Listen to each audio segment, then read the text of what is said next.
আমেরিকার president Donald ট্রাম্পের যুদ্ধের হুমকিকে এবার তুড়ি মেরে উড়িয়ে দিল ইরান। ট্রাম্প ভেবেছিল তার বিশাল নৌবহর আর ধমকের সুরে তেহরান ভয়ে একেবারে কুঁকড়ে যাবে, কিন্তু ফল হলো ঠিক তার উল্টো।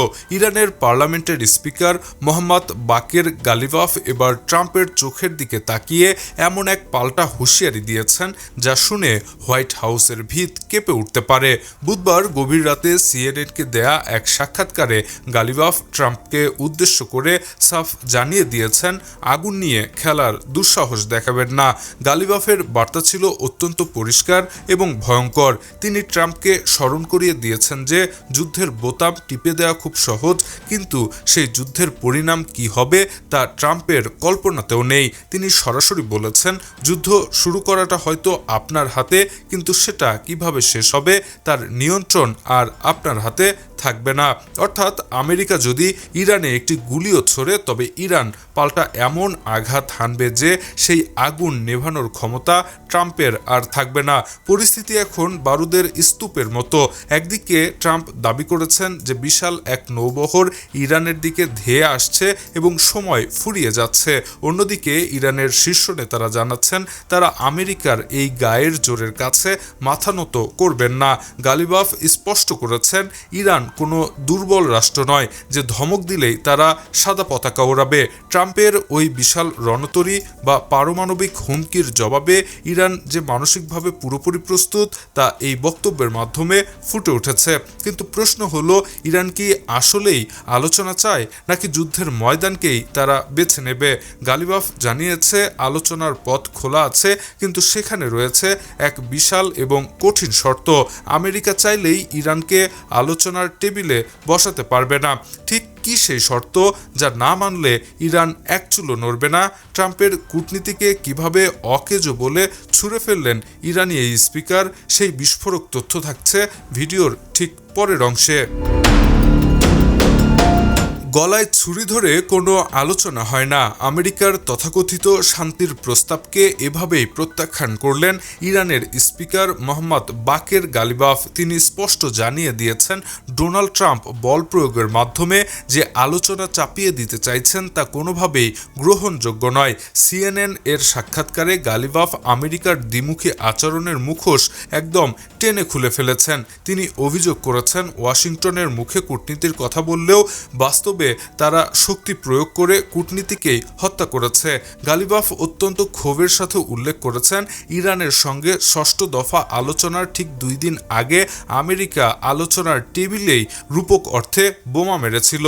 অর্থাৎ একদিকে শান্তির বার্তা পাঠানো আর অন্যদিকে সামরিক আগ্রাসন চালানো, এই দ্বিচারিতা ইরান আর সহ্য করবে না। তিনি সাফ জানিয়ে দিয়েছেন, আমরা আলোচনার জন্য প্রস্তুত, কিন্তু ট্রাম্প যে ধরনের সংলাপ চাইছেন সেটাকে আমরা প্রকৃত আলোচনা বলে মনে করি না। এটি আসলে আলোচনার নামে ইরানের ওপর নিজেদের সিদ্ধান্ত চাপিয়ে দেওয়ার এক নীল নকশা। ইরানের পক্ষ থেকে এবার চূড়ান্ত শর্ত দেওয়া হয়েছে।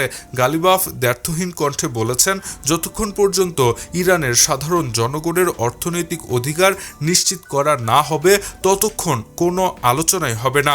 আমেরিকার নিষেধাজ্ঞার জাতাকলে পিষ্ট হয়ে ইরানিরা ধুঁকবে আর নেতারা হাসি মুখে ট্রাম্পের সাথে ছবি তুলবে, এমন দৃশ্য দেখার আশা যেন আমেরিকা কখনোই না করে। গালিবাফ আমেরিকার এই আচরণকে নির্দেশনা বা অর্ডার হিসেবে আখ্যায়িত করেছেন এবং বলেছেন, আমরা কোনো নির্দেশনা মানতে বাধ্য নই। পরিস্থিতি এখন এমন পর্যায়ে পৌঁছে গেছে যে সামরিক চাপের মুখে আলোচনার প্রস্তাব দেয়াটা আগুনে ঘি ঢালার মতো কাজ করছে। গালিবাফ মনে করেন, মাথার উপর যুদ্ধবিমান আর সাগরে রণতরী রেখে শান্তির আলাপ কেবল উত্তেজনায় বাড়ায়, বরং কমায় না। কিন্তু ট্রাম্প যদি সত্যি শান্তি চান তবে তাকে কি করতে হবে? গালিবাফ ট্রাম্পকে একটি বিশেষ উপদেশ দিয়েছেন যা শুনলে ট্রাম্পের গায়ে জ্বালা ধরতে পারে। কি সেই উপদেশ?